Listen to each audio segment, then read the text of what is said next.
Dear students, क्या हाल है जी आपके। उम्मीद करता हूँ आप सारे ठीक और खुशहाल होंगे। शुरू करते हैं अल्लाह के बाबरकत नाम से, जो बहुत ही मेहरबान और निहायत रहम करने वाली ज़ात है। और खुश आमदीद कहते हैं आप सबको आज की बहुत ही इंपॉर्टेंट वीडियो में। और ये वीडियो आपके सामने दी कंप्यूटर टेस्ट सर्विसेज अकेडमी के फोरम से पेश की जा रही है। स्टूडेंट्स, बड़ी इंपॉर्टेंट बातें हैं। नंबर 1, कैनाल पटवारी का जो सेकंड पेपर होने वाला है, सेकंड फेज़ का 5 तारीख को, उसके हवाले से बात करनी है। नंबर 2, तहसीलदार की जो कॉरिजेंडम आया आज, उसके हवाले से। पेपर्स कितने होंगे उसके हवाले से। और पीएमएस मिनिस्टेरियल के हवाले से बड़ी इंपॉर्टेंट बातें हैं। लिटरेसी मोबिलाइज़र के हवाले से, असिस्टेंट एसएनजीएडी के हवाले से, तमाम 3-4 जो चीज़ें हैं ये सारी डिस्कस करनी है। उससे पहले आपको बता दें कि दी कंप्यूटर टेस्ट सर्विसेज अकेडमी का 34th सेशन जारी हो सारी अल्हम्दुलिल्लाह। हमारी एकेडमी का ये सीन नहीं है कि जनाब जो भी पोस्ट आ रही है हम उसके लिए अलग सेशन चलाए। हमारा एक ही सेशन चल रहा होता है, जनरल कॉमन सेशन 3 मंथ्स का। अभी 34th सेशन जारी है, उसका ग्रुप एंड भी अभी चल रहा है अल्हम्दुलिल्लाह। और डेली बेसिस पर हम 1 घंटे का या 1.5 घंटे का एक लेक्चर आपको प्रोवाइड करते हैं। एंड 3 मंथ्स में आपको सारे के सारे सब्जेक्ट्स अल्हम्दुलिल्लाह यहाँ पर कवर करवाए जाते हैं। आज की अगर अपडेट दें एकेडमी के हवाले से, तो लेक्चर नंबर 5 कवर हो चुका है। उर्दू चल रही है हमारी, 8 से 10 दिन में एक सब्जेक्ट को कवर किया जाता है। और आज की डेट में उर्दू नसर के हवाले से तमाम चीज़ें कवर करवाने की कोशिश की गई है। तो ये जनाब आपके सामने सारे की सारी अपडेट है। ये PDF मौजूद है उसकी, ठीक है जी। PDF को अगर आप ओपन करें तो ये उर्दू का लेक्चर नंबर 5 है। तो स्टूडेंट्स, इसको अच्छे तरीके से नसर को आपने करना है। ट्रिक्स के ज़रिए हमने आपको ये सारा का सारा वर्क करवाया है। अब फ़र्ज़ करें नावल की अगर हम बात करते हैं, तो यहाँ पर ये देखें, ये नावल की डिटेल लिखी हुई है ऊपर। और नीचे जो है फिर अगर आप आते हैं तो ये मशहूर नावल निगार और उनके कुछ मशहूर नावल्स यहाँ पर मौजूद हैं। और ये सारी की सारी चीज़ें आपको विद स्मार्ट ट्रिक्स करवाई जाती हैं। ये अकेडमी की अल्हम्दुलिल्लाह सबसे बड़ी खूबी है। स्टूडेंट्स आपको बता भी देंगे। अकेडमी का जो सेशन 34th सेशन चल रहा है, उसका ग्रुप C इंशाअल्लाह ताला 8 नवंबर से स्टार्ट मतलब 8 नवंबर को उसकी रजिस्ट्रेशंस क्लोज़ हो जाएंगी और 10 नवंबर से वो स्टार्ट हो जाएगा।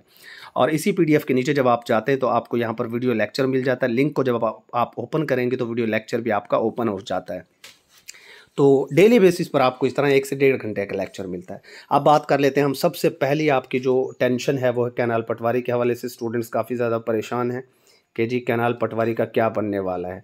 तो जी कैनाल पटवारी के हवाले से अभी आप जाकर अगर प्लानर को बेटा चेक करेंगे तो आपको वहाँ पर ये चीज़ नज़र आएगी कि अभी तक कैनाल पटवारी पर 5 तारीख की कोई अपडेट नहीं आई हुई। हालांकि पहले PPSC ने डिसाइड कर लिया था। रोल नंबर स्लिप स्टूडेंट्स की नहीं आई हैं, वो काफ़ी ज़्यादा परेशान हैं, वरीड है। और मेरे पास मैसेजेस भी आए हैं, कॉल्स आई हैं इवन कुछ बच्चों के पेरेंट्स की। तो देखें, आप टेंशन ना लें, PPSC 2-3 दिन पहले रोल नंबर स्लिप जारी कर देता है। बट अगर रोल नंबर स्लिप अभी तक नहीं आई है तो बड़े कभी चांसेस है कि मे बी ये 5 तारीख को आपका पेपर ना हो एंड नेक्स्ट वीक में शिफ्ट कर दिया जाए। बट 5 तारीख को भी PPSC चाहे तो ये पेपर्स कंडक्ट कर सकता है। सो आप लोगों ने ये नहीं करना कि अपनी प्रिपरेशन को छोड़ दें, कंप्यूटर के ऊपर फोकस करें। 50% कंप्यूटर आपका आने वाला है और 50% आपका GK पोर्शन से होगा। तो आपको अच्छे तरीके से तैयारी करनी चाहिए। PPSC पास पेपर्स की बुक में जो कंप्यूटर एलिमेंट्स 8-10 पेपर्स हैं उनको तो अच्छे तरीके से आप कर लीजिए ना। और उसके अलावा जो बेसिक कंप्यूटर वर्ड एक्सेल है, कुछ उन्होंने पावर पॉइंट के भी 1-2 क्वेश्चंस डाले थे, बट ज़्यादा उनका फोकस किस पर है, बेसिक कंप्यूटर वर्ड एंड आपका एक्सेल के ऊपर। उनकी फाइल्स भी हमने स्टूडेंट्स को दे दी थी, बाकी आप पाक MCQ से भी कंप्यूटर को याद कर सकते हैं। नंबर 2, हम आ जाते हैं लिटरेसी मोबिलाइज़र के ऊपर। मैं आपको पहले ही ये बात तफसीलन बता चुका हूँ कि लिटरेसी मोबिलाइज़र की अगर हम बात करें तो वहाँ पर उनके रेगुलर होने का इशू चल रहा था। और पिछले दिनों लास्ट मंथ में PPSC ने बहुत सारे लिटरेसी मोबिलाइज़र्स को या लिटरेसी डिपार्टमेंट के बहुत सारे लोगों को रेगुलर कर दिया है। मतलब 50% वो मसला हल हो चुका है, 50% लोग रेगुलर हो चुके हैं। बाकी जो 50% है वो भी इंशाल्लाह ताला बहुत जल्द रेगुलर कर दिए जाएंगे। और जब वो भी रेगुलर हो जाएंगे तो आपके इसमें कोई रुकावट फिर रहेगी ही नहीं। फिर तो बात ही ख़त्म होगी ना, फिर तो रुकावट की कोई तुक बनती ही नहीं, ठीक है। लेकिन इसके ऊपर कोई स्टे नहीं है। PPSC चाहे तो ये पेपर्स कंडक्ट करवा सकता है, नेक्स्ट मंथ में करवा ले, अपकमिंग 15 डेज़ में करा ले, 2 माह में करवा ले, बट पेपर्स होने हैं ऑफकोर्स, इसमें कोई दूसरी बात नहीं है। नंबर 3, हम बात कर लेते हैं तहसीलदार के हवाले से। जैसा कि मैंने आपको पहले ही बता दिया था कि PPSC कॉरिजेंडम जारी करेगा और उसके अंदर जो स्पेशल पर्सन हैं, डिसेबल कोटा है, उसकी 2 सीट्स को इंक्लूड किया जा सकता है। और वो हो गया, आज कॉरिजेंडम आ गया। PPSC की वेबसाइट को विजिट करें तो 2 सीट्स जो है वो डिसेबल कोटा के पास अब चली गई हैं। टोटल सीट्स 14 हैं, एक माइनॉरिटी कोटा की, 2 डिसेबल कोटा की। तो टोटल सीटें ओपन मेरिट की अब 11 रह गई हैं। कंपटीशन बढ़ चुका है, आपको मेहनत करने की ज़रूरत है। बाकी पेपर्स 2 होंगे, 3 होंगे, 4। तो ये मैं तहसीलदार की सीट्स आने से पहले भी मैं एक बात क्या करता था कि 2 पेपर्स जो है वो पीपीएससी के फेवर में होते हैं, इनका खर्चा इसके ऊपर कम आता है और थोड़ी सी रिलायबिलिटी भी बढ़ जाती है एमसीक्यूज़ के अंदर।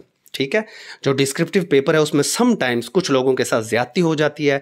आपका ओपिनियन आप ऐसे लिखते हो, ज़ाहिर आपका ओपिनियन होता है, आपका ओपिनियन चेक करने वाले के ओपिनियन से मिसमैच हो सकता है, जिसकी वजह से सम टाइम एक अच्छे स्टूडेंट को भी रगड़ा लग जाता है। ठीक है, और दूसरा डिस्क्रिप्टिव के अंदर, ये मेरी अपनी राय है, आप डिसएग्री कर सकते हैं, डिस्क्रिप्टिव का जो एग्ज़ाम होता है उसके अंदर बहुत ज़्यादा लोग पास कर जाते हैं।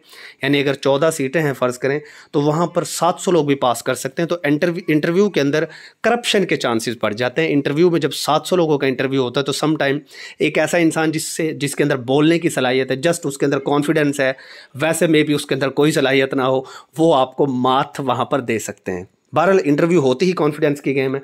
एंड सम टाइम जिनकी अप्रोच होती है, पाकिस्तान में कुछ जगह ऐसी भी हैं जहाँ पर अप्रोच भी चल जाती है। मैं ये नहीं कह रहा कि पूरे पाकिस्तान का सिस्टम करप्ट है, बट ये चीज़ें होती हैं। तो 700 का इंटरव्यू जब होता है वहाँ पर सिलेक्शन, जो अच्छे लड़के हैं बहुत सारे बेचारे महरूम रह जाते हैं सम टाइम्स। एमसीक्यूज़ में ये होगा कि टॉप 5 को ही इंटरव्यू के लिए कॉल की जाती है। अगर 14 सीटें हैं तो 14 सीटों के हिसाब से आपके जो 5 से मल्टीप्लाई करके जितने लोग बनेंगे सिर्फ वही इंटरव्यू के लिए जाते हैं। तो ये बेनिफिट हो जाता है अगर 2 एमसीक्यूज़ के पेपर्स होते हैं। बाकी ये जो बात की जा रही है कि जी अगर चेंजिंग होनी होती तो आज ही हो जाती, ऐसा नहीं है। ये जो 2 लोगों का स्पेशल पर्सन्स का जो कोटा आज ऐड किया गया, ये तकरीबन 2 हफ्ते पहले की बात है, जब बोर्ड ऑफ रेवेन्यू की तरफ से लेटर जारी हो चुका था। 2 हफ्ते पहले बोर्ड ऑफ रेवेन्यू, ज़ाहिर है हमारा महकमा है रेवेन्यू अल्हम्दुलिल्लाह, तो मैंने पहले ही बता दिया था कि उस वक्त 2 हफ्ते पहले वो लेटर जारी हुआ, बट कॉरिजेंडम आज आया 15 दिन बाद। तो ये ज़रूरी नहीं है कि आज कॉरिजेंडम नहीं आया तो चेंजिंग पीपीएससी नहीं कर सकता। पीपीएससी अब भी चेंजिंग कर सकता है, कल दे दे, परसों दे दे, नेक्स्ट वीक दे दे कॉरिजेंडम। तो ये खबरें आ रही हैं। बहरहाल ये खबरें अभी कंफर्म नहीं हो सकी कि 2 पेपर्स होंगे। अगर 2 पेपर्स पीपीएससी करता है तो उसकी मर्ज़ी है, वो जीके इंग्लिश ले, और उसकी मर्ज़ी है वो रेवेन्यू लॉज ले, या वो ये भी कर सकते हैं कि जीके का पेपर एक, दूसरा इंग्लिश का पेपर एंड तीसरा रेवेन्यू लॉज का पेपर, जो मैं बहुत पहले से आपसे कहता आ रहा हूँ, या वो 2 भी ले सकता है। बहरहाल देखते हैं, जो हो अल्लाह करे स्टूडेंट्स के लिए बेहतर हो, और जो आप लोगों के लिए बेहतर हो अल्लाह ताला वही करे इंशाल्लाह। मेरे ख्याल लिटरेसी मोबिलाइज़र की बात हो गई, कैनाल पटवारी की बात हो गई, और उसके अलावा हम बात कर चुके हैं किसकी, तहसीलदार की। अब बात कर लेते हैं असिस्टेंट एसएनजीएडी की। तो भाई असिस्टेंट एसएनजीएडी की 88 सीट्स थी और यह बढ़कर 108 सीटें हो चुकी हैं। इसके हवाले से भी सेशन में भरपूर हमारी तैयारी जारी है अल्हम्दुलिल्लाह। जो भी ज्वाइन करना चाहता है वो डिस्क्रिप्शन के अंदर जाकर डेमो लेक्चर्स को चेक करे और हमारे नंबर्स पर रब्ता करके सेशन को ज्वाइन करें। और इंशाल्लाह ये जो 108 सीटें बहुत जल्द आपको पीपीएससी के प्लानर पर नज़र आएंगी, और अगर प्लानर पर नज़र नहीं भी आती तब भी ये विद इन 2 मंथ्स इंशाल्लाह आ जाएंगी। बड़े कभी चांसेस हैं इनके भी। सब इंस्पेक्टर अभी लेट है, मैं बहुत पहले ही बता चुका हूँ। सब इंस्पेक्टर की सीट्स जो है इंस्पेक्टर की 88 सीट्स के साथ ही अनाउंस होंगी अलहदा नहीं। तो उसमें कुछ रुकावटें हैं, वो मैं शुरू से कहता आ रहा हूँ। एजुकेटर्स के हवाले से आज मैं बात नहीं करने वाला, मैं बहुत बार बता चुका हूँ एजुकेटर्स के हवाले से। स्पेशल एजुकेशन डिपार्टमेंट में सीट्स आ चुकी हैं, आपको पता है। और नवाज शरीफ साहब जब से आए हैं ना, तो कुछ लोग खफा होंगे इस बात पर, बट मैं ये आपको बता दूं कि एक स्टेज पाकिस्तान के अंदर सेट किया जाता है किसी को भी लाने से पहले। आपके सामने एक आर्टिफिशियल महंगाई का तूफ़ान बर्पा किया गया, एक ज़बरदस्त किस्म का तूफ़ान आया महंगाई का, और नवाज शरीफ साहब जैसी तशरीफ़ लाए आपने देखा कि कुछ चीज़ें सस्ती हुई और अभी मज़ीद चीज़ें सस्ती होंगी। आप देखेंगे ये इम्पैक्ट्स आपके सामने आएंगे। और अभी ये भी मुझे लग रहा है कि एजुकेटर्स की सीट्स भी आएंगी, क्योंकि इन्हीं के टाइम में लास्ट टाइम आई थी पीएमएलएन के जब दौरे हुकूमत था ना, उसके बाद नहीं आ सकी।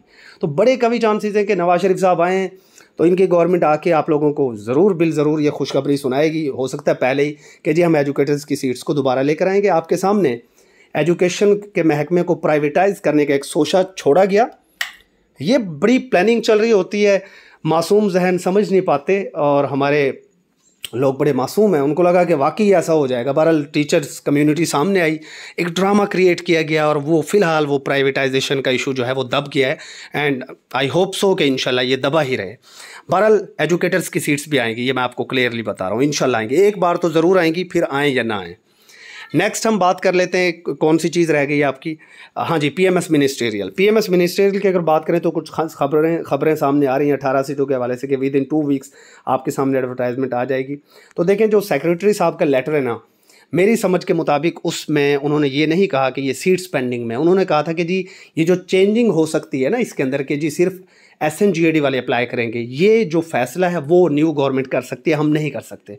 तो वो वापस चला गया था कोर्ट की तरफ। कोर्ट ने जो डिसीजन देना था ना, वो कोर्ट के ऊपर था कि वो चाहे तो PPSC को अलाउ कर दे। आप अभी भी आप PPSC के प्लानर के ऊपर जाएंगे तो आपको वहाँ पर ये सीट्स अभी भी नज़र आ रही होंगी। अगर ये सीट्स ना आनी होती ना तो PPSC के प्लानर से अब तक उड़ जाती, अभी तक नहीं उड़ी। इसका मतलब है सीट्स आ सकती हैं। ये बात बिल्कुल भी नहीं है कि साल 6 महीने आएंगी, नहीं हो सकता है। कहते हैं कि वो सियाने कहते हैं कि धुआं उसी वक्त उठता है जब आग लगती है। और मतलब ये है कि आग लगी है तो धुआं उठ रहा है ना। तो बहुत सारी चीज़ें अफवाह होती हैं, बट बहुत सारी अफवाहें सच भी साबित होती हैं। तो आप अपने आप को तैयार कर लीजिए, अच्छी उम्मीद रखिए यार। अगर सीट्स आ जाती हैं तो आपका फ़ायदा है ना, नुकसान तो कोई नहीं है। आप तैयारी स्टार्ट करें, सिंपल। अगर आपको PMS मिनिस्ट्रियल क्रैक करना है, आपको तहसीलदार का पेपर क्रैक करना है, तो आपको GK वाले पेपर के ऊपर जोर लगाना पड़ेगा। GK के 100 मार्क्स बड़े इंपॉर्टेंट होते हैं। एंड PMS का पेपर एंड तहसीलदार का GK का पेपर उतना ईजी नहीं आता जितने आम पेपर्स आते हैं। ये नहीं है कि सारा पेपर वो आपको पास्ट पेपर्स के उठा के कॉपी पेस्ट कर देंगे। तहसीलदार के पेपर अगर MCQs की तरफ जाते हैं तो GK का कंपटीशन बड़ा टफ होने वाला है। वो GK के अंदर आपको अच्छा खासा घुमाएगा, क्योंकि उसने निकालना है लोगों को। तो मेहनत कीजिए, कोशिश कीजिए, अल्लाह पर भरोसा रखिए, अल्लाह पर यकीन रखिए, और कहते हैं ना, मुतमईन दिल के साथ अपनी कोशिशों को जारी रखिए। Stay blessed. अल्लाह हाफिज़।